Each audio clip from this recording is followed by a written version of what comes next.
Let's quickly go to Mr. Mwemba. Mr. Mwemba, you've been very instrumental from inception, let me put it this way, in terms of drafting the guidelines to really see near listing of any green asset that may be currently in the country.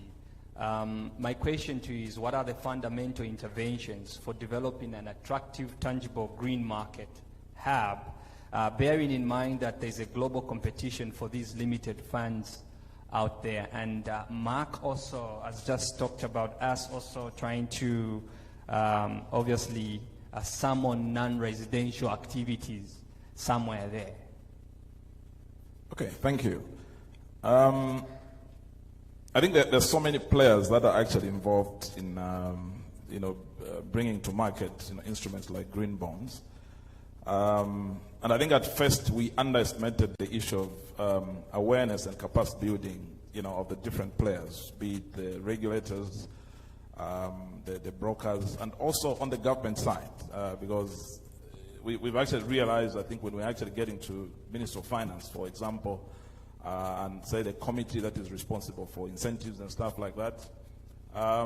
This is the third year that we're actually presenting the issue of incentives, but then at some point you actually do realize there's a need for capacity, even on the part of the policymakers, if you're actually going to get anywhere, I think, with some of these instruments. So awareness and capacity building, I think, very critical, components. But also go congruence, I think, among us, the key players. And I'm actually a very proud person, having worked with the financial sector regulators. I think when we formed the Green Finance Mainstreaming Working Group, this has been a game changer in making sure that we can actually speak with one voice. And I think this is something that has actually excited even the global community. When we actually discuss about some of the trends, on Zambia. But I think one of the missing, links, which even as Biofin we are providing now, is the issue of hand-holding support, even to potential issuers, because even just to define what is green has been an issue. So providing some kind of technical assistance, to potential issuers, I think is a very critical, component, and I think that's what we're bringing on board. We've just partnered with our colleagues at WWF to do that. And we're looking forward to bringing on board other, provider of technical assistance so that we can actually get to market. And obviously hearing from, Stanbic, that's exciting already to hear that there's a possibility that we could actually also ride on their expertise to get to market.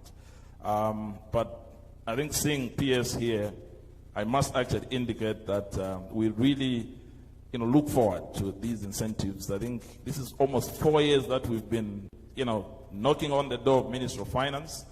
I think some of the countries that Mark, talked about, when I do present, I think in other countries, the same Namibia, the same, Malawi, Rwanda, they actually picked up the vibe from Zambia, and they're already going to market. So these are low-hanging fruits. I wouldn't say our Minister of Finance is failing us, but I think they're just delaying us. So I think it's a serious, call that let's unlock this. It's a low-hanging fruit. I think then we would have an enabling environment, I think, to go to market. Thank you. Minister of Finance is delaying us. And one thing I'm happy about is PS is in the house today, and the injustice that we have done to this panel, probably we needed a next seat for him to sit here and respond to some of the ministry holding us type of questions. The Hill, Mark. Thank you for the presentation that you gave, and when you were presenting, I was busy taking figures, writing a few notes, which obviously I would want to ask in and off house.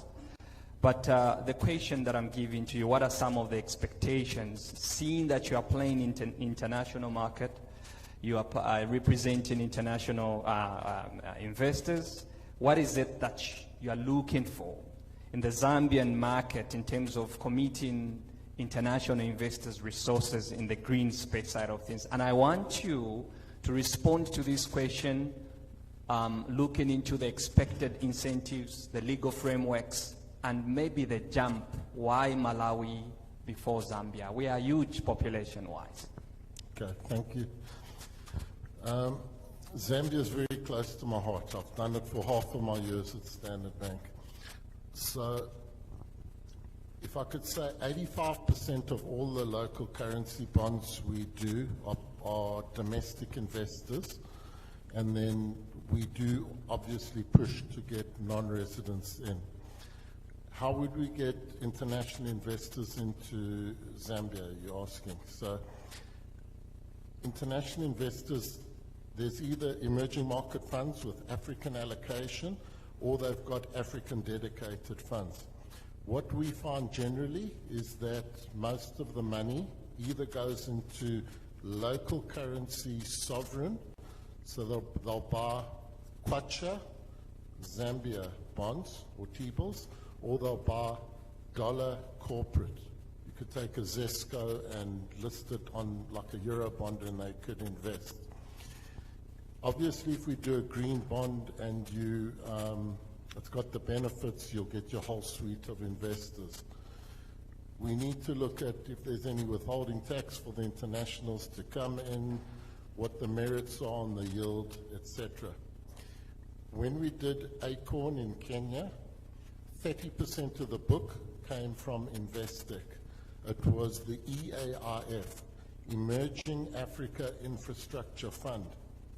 So the best chance I would say that Zambia has got to recruit non-residents would be almost on a parallel. You get somebody like an Investec EARF, their mandate is to invest into infrastructure assets. That would be easier than finding them to invest into, let's say, a local bank.